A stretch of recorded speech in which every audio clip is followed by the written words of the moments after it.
The Galactic Council chamber had never been silent, not in its 7 centuries of operation. Yet as Earth's transmission cut through the interstellar network, the vast hall fell into a stillness so absolute that even the air recyclers sounded intrusive. Delegates froze mid-gesture, translators stalled, and the layered holograms of countless species flickered as if unsure how to react. The message from Earth had been short, deliberate, and stripped of the diplomatic softness the Council was used to. Humanity was withdrawing from all treaties, alliances, and obligations. Effective immediately. The shock settled slowly, like dust after an explosion.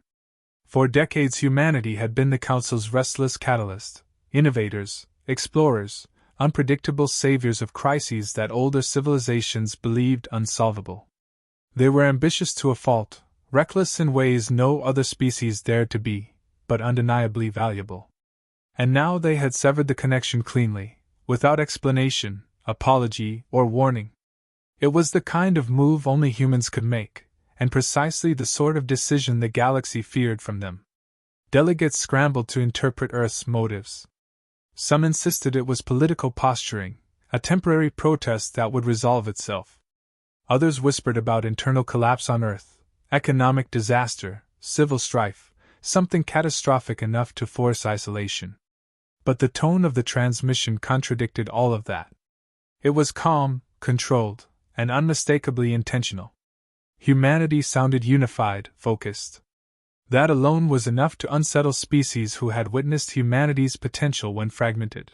The idea of them moving with a single purpose sounded far more dangerous.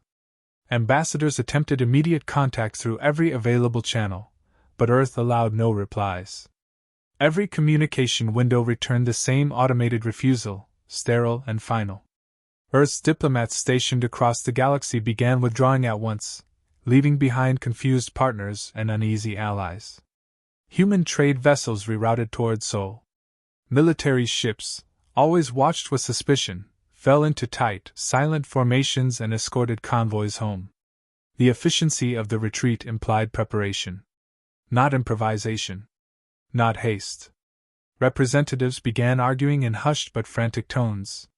Humanity controlled a disproportionate share of frontier mapping routes, terraforming advances, and defensive technologies. They had been crucial in stabilizing border disputes, dismantling pirate syndicates, and negotiating ceasefires no one else could mediate. Their absence wasn't just a diplomatic inconvenience, it was a structural destabilization. Entire systems depended on human-engineered infrastructure. Entire species relied on human medicine. Entire sectors trusted human patrols. Removing all of that overnight created holes the Council couldn't immediately fill. Some species responded with fear. Others with outrage. A few with quiet, calculating dread.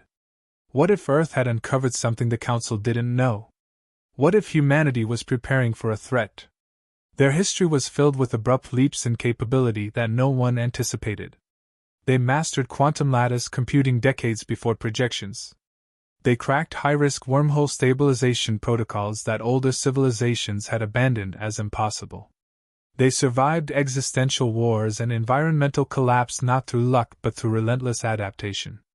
If they were isolating themselves now, it could mean they were crafting something new, something extraordinary, or something terrible. Reports from Earth's surrounding regions trickled in. Patrols detected heightened encryption across all human communication networks. Civilian channels went dark. Orbital assets shifted from open-grid positioning to secured, classified formations. Even the tone of human autopilot broadcasts changed, short, clinical, stripped of personality. Nothing leaked. Nothing explained the withdrawal. The opacity was terrifying. By the first galactic day after the announcement, panic had fully taken root. Markets crashed in multiple systems. Diplomatic outposts demanded emergency reinforcements.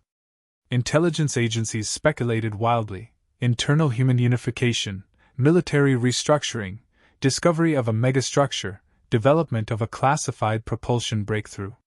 Without context, every theory seemed plausible. Through all of this, one reality took hold across the galaxy: humanity never acted without purpose. Their decisions were rarely impulsive. If they stepped back, they were preparing for something. And that something was very rarely small. Earth had not threatened the galaxy. They had not issued ultimatums. They had simply walked away, with the quiet confidence of a species that no longer needed permission to choose its own path. The Council, for the first time in its history, felt powerless. Not because humanity was hostile, but because humanity had decided to become unreadable. And the galaxy understood. That was far more frightening. Humanity's withdrawal forced every species to confront a truth they had quietly tried to ignore. The galaxy depended on Earth far more than it ever admitted. For generations, humans had earned a reputation not through brute force alone but through a blend of ingenuity, audacity, and unsettling determination.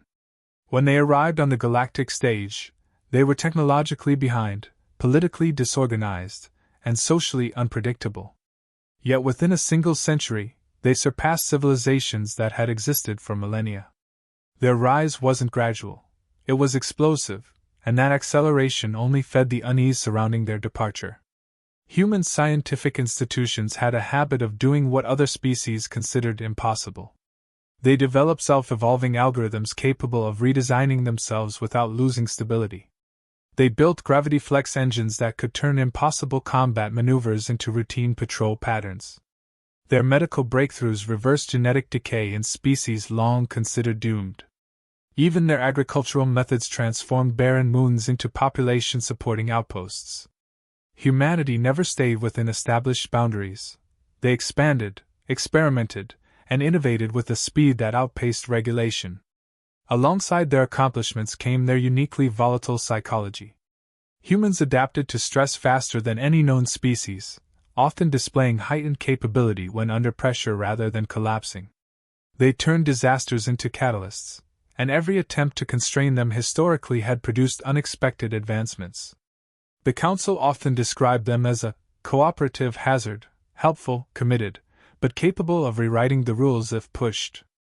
Their compassion ran deep, yet their instinct for survival ran deeper. When threatened, they didn't hesitate. When challenged, they escalated. And when united, they became almost unstoppable. What frightened the galaxy most wasn't their firepower. It was their unpredictability. Humans were capable of forging alliances with sincerity, while simultaneously preparing contingencies in case those same allies betrayed them. They negotiated peace treaties with one hand and prototyped orbital defense grids with the other. Their diplomacy was sincere but never naive. They wished for cooperation, but never depended on it. This duality made them indispensable during large-scale crises. When the Vexor incursion swept across the frontier, it was human engineers who devised the pulse disruption arrays that halted the invasion. When a temporal anomaly threatened to collapse 12 star systems, it was a human fleet that entered the unstable zone, navigated conditions no one else dared face, and stabilized the region. When the Council fractured during the Triarch dispute, it was human mediators who coerced agreement through pure force of argument and unfiltered honesty. Every major catastrophe in recent history carried the fingerprints of human intervention. Because of this, entire sectors leaned on human creations. Trade networks structured around human navigation algorithms became disoriented when those systems ceased updating. Medical stations using human nanotherapy protocols struggled as Earth cut off support channels. Defense platforms built with human-engineered shield harmonics began operating at reduced effectiveness due to the loss of Earth's routine calibration. Civilizations that prided themselves on independence realized just how deeply human influence had woven into their daily existence. Their military strength only compounded the anxiety. Although humanity rarely flaunted its arsenal, what was known was enough to unsettle even the most powerful empires. Their fleets were smaller than some species predicted, yet every vessel carried enhancements no one else fully understood. Their predictive targeting systems adjusted in real time based on enemy behavior. Their drones could coordinate without central control. Their commanders operated with strategic creativity that simulations struggled to replicate. Unlike other species, humans didn't rely solely on technology. They paired it with an instinctive understanding of conflict born from their turbulent history. The Council had always assumed that Earth's integration brought stability. Humanity was brash but loyal, disruptive but principled. Their presence discouraged aggression from rivals and tempered escalating border disputes. With humans involved, hostile actions required more calculation, more caution. Now, that stabilizing force had evaporated. Every faction immediately began re-evaluating its position. Nations that once relied on diplomatic support felt exposed. Militaristic species sensed opportunities. Smaller civilizations feared becoming collateral in a new era of unchecked competition. Speculation about Earth's intentions spread quickly. Some believed humanity sought dominance outside the Council's oversight.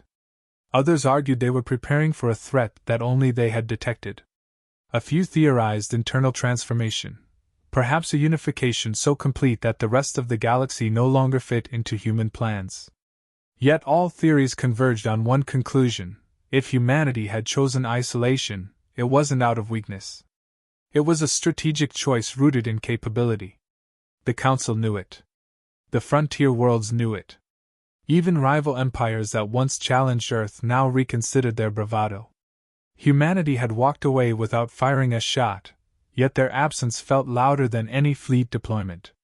And for the first time in generations, the galaxy understood how truly vulnerable it was without them. The leak began as a single encrypted packet dropped anonymously onto a fringe data relay, dismissed at first as another attempt to exploit the chaos following Earth's withdrawal. But when analysts decrypted it, the contents spread through the Council's networks with the force of a detonation. Classified documents, internal communications, and covert directives revealed a truth the Council had hidden for years. Earth had not abandoned the galaxy without reason. They had been pushed. The files detailed a long-running campaign of strategic constraints imposed on humanity. What had been publicly framed as collaborative oversight was, in reality, a systematic effort to control human progress. The Council feared humanity's rapid technological leaps and unpredictable problem-solving, seeing them not as contributions but as destabilizing variables. Secret commissions monitored human scientific output, evaluating every breakthrough for potential security risk. Several human patents, energy lattice compression, autonomous quantum logic systems, biological resistance therapies, had been blocked without explanation, then quietly replicated by Council contractors. Worse still, surveillance programs targeted human research institutions under the guise of interspecies safety. By the time the leak circulated, the evidence was undeniable. The Council had installed covert observers in major human think tanks, justified by obscure legalities buried deep in outdated treaties. Their role was not cooperation but containment.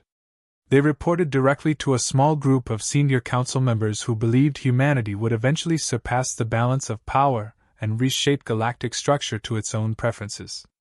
The most shocking revelation involved the attempted restriction of human artificial intelligence development. The documents outlined a proposal to forcibly limit Earth's AI progression by imposing technological sanctions disguised as collaborative standards. Some Council species regarded humanity's self-evolving systems as dangerously advanced, too capable of independent decision-making, too adaptive in unpredictable environments. They feared that humanity's breakthroughs would tip the strategic scales irreversibly. The proposal argued for suppressing human innovation before it becomes unmanageable. When the proposal reached Earth's leadership, it was the catalyst that ended any remaining trust. Humanity had tolerated diplomatic friction before, but interference with their existential advancements crossed a line that could not be ignored. AI development for humans wasn't merely scientific ambition. It was survival insurance against threats the Council refused to acknowledge. Earth had endured near-extinction events, wars fought with no allies, and centuries of precarious progress gained through sheer resilience. They would not permit regulations that could weaken their ability to protect themselves. The leaked documents revealed Earth's reaction with startling clarity. Human governments, long fragmented by ideology, united once the threat became apparent.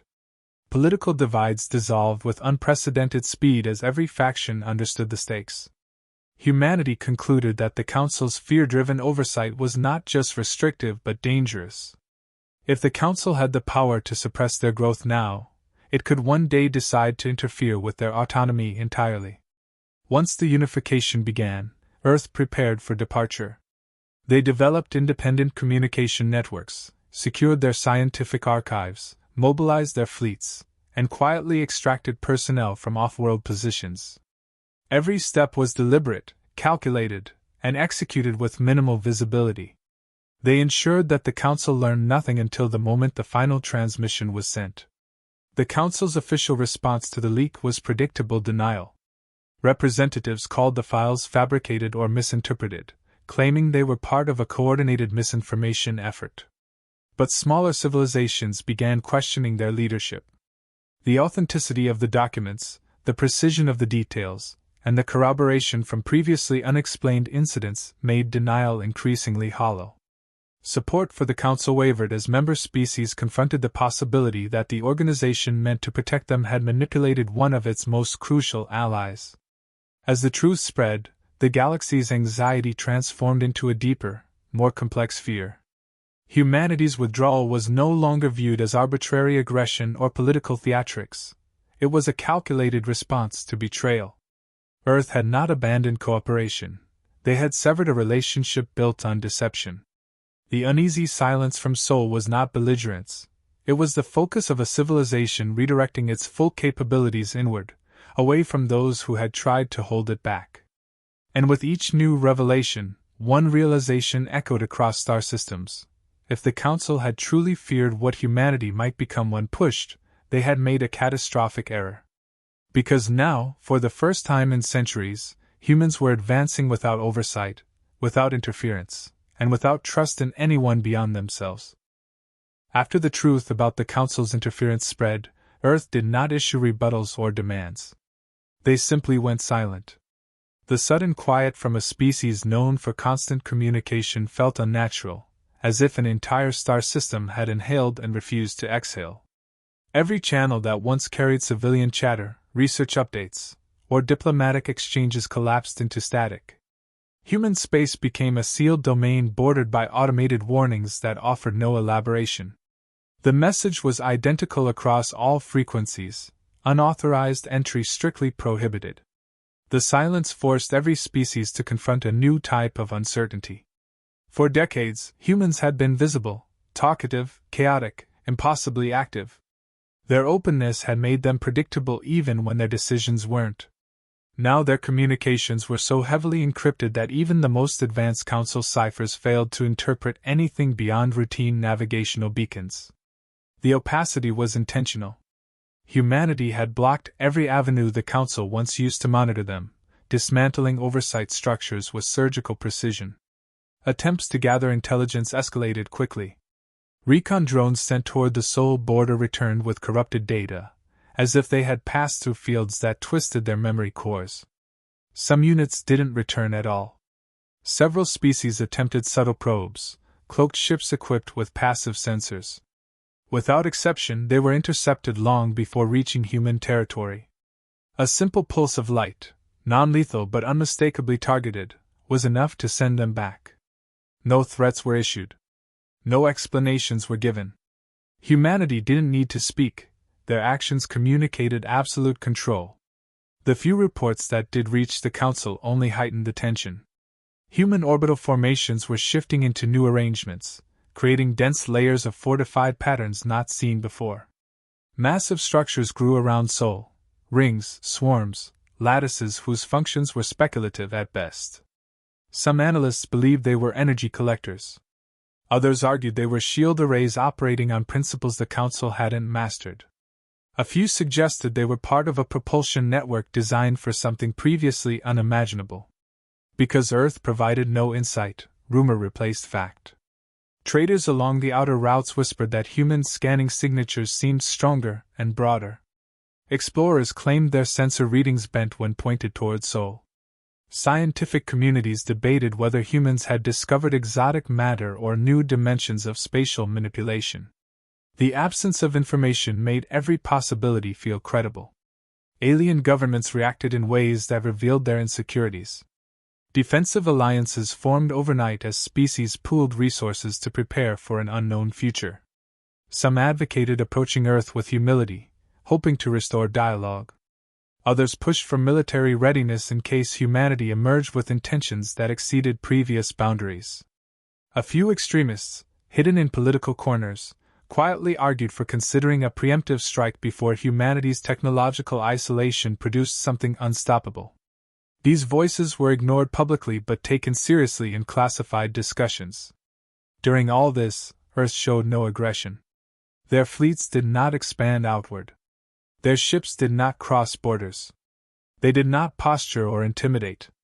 They simply worked, constructing and refining whatever project had taken precedence. That restraint unsettled the galaxy more than any display of force would have. Humanity had always been reactive, quick to respond, quick to adapt, quick to defend. Now they were inwardly focused, operating with a discipline that suggested long-term planning. A species capable of unpredictable brilliance had shifted into a state of methodical resolve. Weeks passed, and then a single broadcast emerged. It contained no faces, voices, or symbols, only text. The message was brief, delivered in every major galactic language with perfect neutrality. Interference with human territory, initiatives, or operations would not be tolerated. No elaboration. No justification. No contingency. The message wasn't threatening by tone, but by implication. It confirmed humanity was engaged in something significant enough to guard with unwavering firmness. It told the galaxy they were neither seeking conflict nor willing to negotiate terms. Every species felt the weight of that silence afterward. Humanity had withdrawn from the stage, leaving no clue about their destination or intentions. The Council could no longer interpret them, influence them, or restrain them. The familiar presence that once anchored delicate interstellar balance had turned opaque, and in its place remained only speculation. The realization settled slowly but deeply. Whatever humanity was building behind their sealed borders, they were doing it without fear, without hesitation, and without the galaxy's permission. The first signs appeared on the galactic fringe, far from any major trade routes. Stars began dimming without warning. Not from natural aging, but as if something immense was feeding on their light. Sensor stations vanished mid-transmission. Entire outposts went silent, leaving only distorted echoes in their place. The Council scrambled to understand the phenomenon, but every probe sent into the affected regions either disintegrated or returned unreadable data. What began as a localized anomaly expanded with terrifying speed, crossing borders with no regard for territory or political alliances. Panic spread faster than the disturbance itself. Scientists argued over theories: cosmic predators, dimensional fractures, rogue dark energy fields, but none aligned with the fragmented observations. The Council's most advanced fleets attempted to hold back the spreading distortion, yet their weapons passed through it as though striking fog. Shield matrices collapsed instantly, their harmonic cores destabilized by forces they couldn't classify. Planets near the edges reported waves of gravitational distortion powerful enough to crush infrastructure, but too inconsistent to predict. Refugee ships flooded neighboring systems with desperate pleas the Council couldn't answer. For the first time in its history, the Council admitted publicly that it had no solution. Their analysts lacked the data. Their weapons lacked precision. Their understanding lacked scope. Even the most ancient civilizations, long revered for cosmic insight, confessed they had never documented anything comparable. The political structure crumbled into survival-driven factions, each trying to salvage what they could while arguing over evacuation corridors and defensive formations.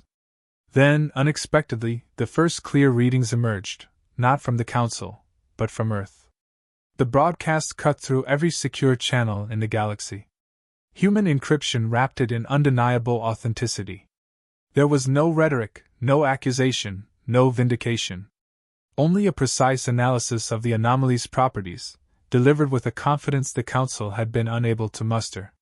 Humanity had been studying the phenomenon long before anyone else detected it. Their silence had not been retreat, it had been preparation. Within hours, human fleets appeared at the borders of affected regions. Their ships were nothing like the designs previously documented. Hulls shimmered with reactive geometry. Energy signatures showed stability levels beyond theoretical limits. Engines distorted local space without disrupting its structure. These vessels moved with purpose, forming vast defensive arcs around collapsing systems. They deployed arrays of modular constructs that synchronized across light years, forming interlinked barriers capable of holding back the encroaching darkness. Council observers watched as human engineering countered the phenomenon with techniques no one else possessed. Their technology manipulated the anomaly's frequency, redirecting its destructive progression and stabilizing regions that had seemed doomed. What the galaxy interpreted as a cosmic predator, humanity identified as a slow collision of extradimensional fields, an event that had been building silently for centuries, now intersecting with known space. Earth's withdrawal had been driven by the necessity to work without restriction. Their AI systems, which the Council tried to suppress, provided predictive models precise enough to anticipate the anomaly's movement. Their megastructures around Sol had been designed to generate the energy required for counter-interference. Their fleets had undergone complete restructuring to withstand conditions no other species could survive. When the Council attempted to re-establish diplomatic authority, humans responded with the same calm clarity they had shown since their departure. They issued evacuation instructions for at-risk star systems, shared containment metrics, and deployed stabilization arrays across territories that once condemned them as a threat. They never asked for permission. They never demanded apology. They simply acted, because the situation demanded it, and because they had prepared for it alone. In every region where human intervention occurred, the collapse halted. The anomaly receded, not defeated outright but redirected safely beyond inhabited space. Humanity guided the process with unflinching precision, coordinating efforts across thousands of ships and dozens of civilizations that had once doubted them. Their fleets left no territory unaided, no species abandoned. When the final wave dissipated and the galaxy stood intact, Earth sent one final message. It carried no bitterness, no triumph, only conviction. They stated that their duty had always been to preserve life, not to submit to systems that feared their potential. They affirmed that cooperation remained welcome, but only on equal terms, unmanipulated, unrestricted, and unshadowed by interference. The galaxy understood at last what had driven them. Humanity had walked away not out of pride or ambition, but because they needed absolute freedom to build what no one else would dare attempt. In the end, the species once accused of unpredictability had become the reason the galaxy continued to exist. And as every civilization recalibrated its understanding, one truth settled permanently into history: humanity had not abandoned the stars. They had safeguarded them.